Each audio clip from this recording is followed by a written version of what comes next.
Hi everybody, hope you're all good. I've been playing, so I've made a few, so you can tell by my hands. I thought I'd turn the camera on and show you what I'm up to. Yes, I should have worn gloves, but you know. I want a crinkle paper. So this is your lunch paper that you wrap your sandwiches in, kids' sandwiches in, lunchbox. It's wax paper. You put it on the bottom of your air fryer, you know, all of that kind of stuff. So what I've done is I've got some Dina Wakley gesso. Now, I try to do it thin so it doesn't take as much time to dry. You can do it with a roller. I've been playing with the roller, but I just like the way it goes on with this palette knife. So I've done it around. Use as much or as little as you want. Cover as much or as little as the wax paper as you want. I don't go to the edges. I just smooth it all around. All right, now because it takes ages and ages to dry, I'm going to put this one over there and show you one I did earlier. So now the fact is, if you use the heat tool, it bubbles. I don't know if you can see that, but that's awesome because then that adds texture. Don't set yourself on fire. Been there, done that nearly, but I didn't.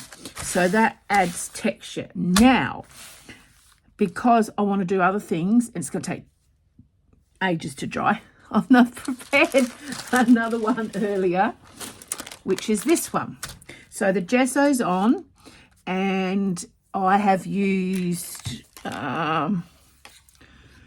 brush corduroy vintage photo and salvage patina, and I've sprayed it and dried, and it's still a bit tacky and wet.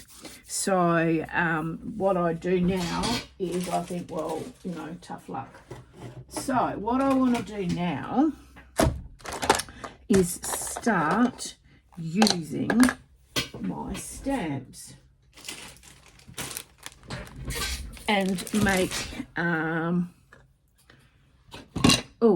stamped paper. So I've got my, what's it called? Oh, I haven't got it anywhere. Well, it's right in front of me. To archive a link. Oh, Struth. So I want to just start layering. Oh no, that's fantastic because that's all upside down. But then again, I suppose it doesn't really matter, does it? Because it's going to be just random. Now I'm tipping that it's going to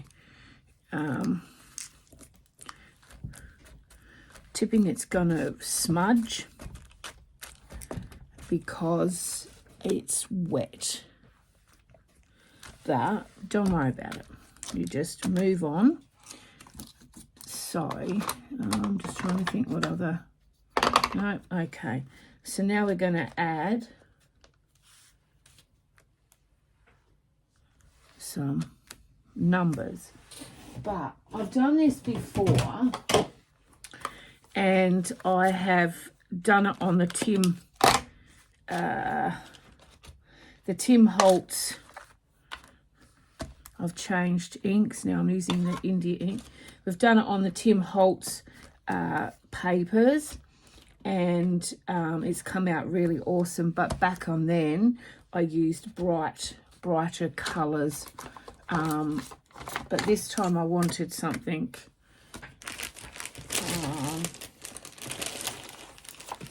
small, not smaller, but more, I don't know. Now I've got to watch this because I do everything upside down. Alright. So, changing over. These are all Tim Holtz stamps. Oh, now I'm dropping them all over the floor. Okay, that's not working. Why is... Oh, geez, I'm stupid. Sorry. I had the back of it. just fade it out a bit. Now hopefully, it's all right, I'm picking up stamps off the floor. Hopefully that's going to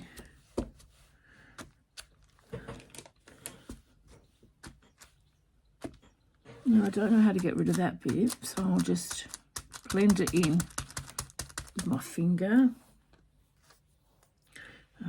Get a bigger one. That's not a... this one will do.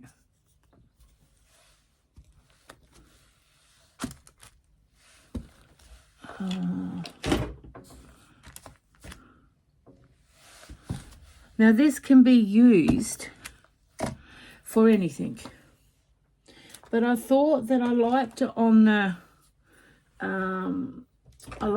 the deli paper because it gives another turn it up the right way. It gives it another dimension, and we can rip this, and if you look at it, it's more sturdier than the Tim Holtz. It's more sturdier than the Tim Holtz paper, because that's tissue paper. So this is more sturdier. I mean, you can use whatever stamps you want. I've got the bugs and the everything in there, but I just can't be bothered getting them out because I only wanted one specific thing on there that I was actually making. So, but I thought while I'm at it, I'll just turn the camera on and see what happens. So it's a good thing. You can use different colours, you can use different stamps, you can fade them out, you don't have to do them so much.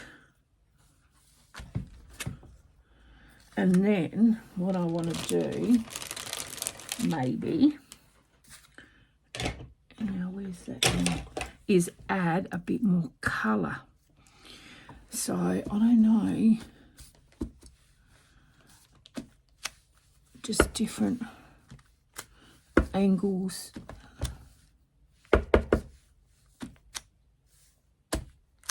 All right, so that's enough stamping. So I'll put all the stamps away. Oh, actually, I might do, no, I've done that one. Maybe if I do a double whammy, we'll see how this goes. I've probably got them both upside down, but okay. Oh no, that looks all right.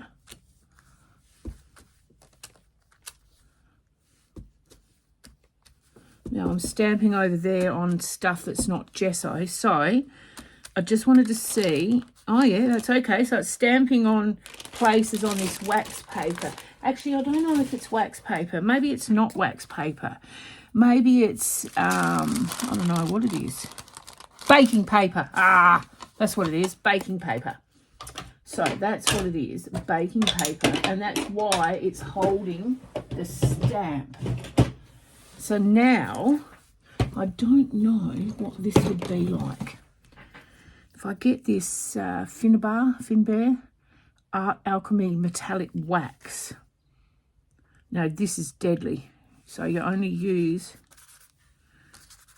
oh yeah, see that's coming on all right. You only use a little bit and then you thread it out. And just thin it out. Yes, this does stain your hands horribly. And I'll spend all afternoon trying to gouge it off. But if you spread it out a little bit, as you can see, stuff is still wet. But here's where I've bubbled it. All right, so that's that. Then, if I add another dimension. Ah, yep, see, there's the, what's this one called? Burgundy. Now, of course, that's a lot darker, but I'll just add a few smudges. Make it a bit more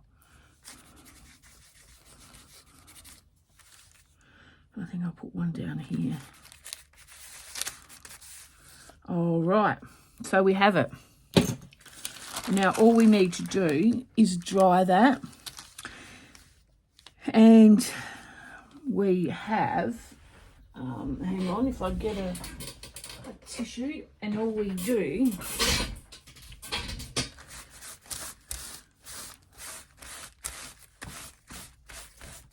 so there's a bit coming off. But, and then I reckon just give it a dry. I mean, we can put words on there, we can put stamp more on there, different things like bugs and whatever. But I just thought this is the first time I've given this one a go, because usually, if you've seen all my other videos, I use this one, the Tim Holtz tissue paper, but this is way thin compared to this. So I just wanted to try it to see if I could get away with something that's just a bit more thicker, because that grips too easily. But this looks pretty solid, and you can't, the other one you can use both sides, but this one you can't, because there's your gesso, so you can only use it one side. So, but you could still paste that down. So that looks awesome. Love it. Okay, hope you learned something. Have a great new year. Bye.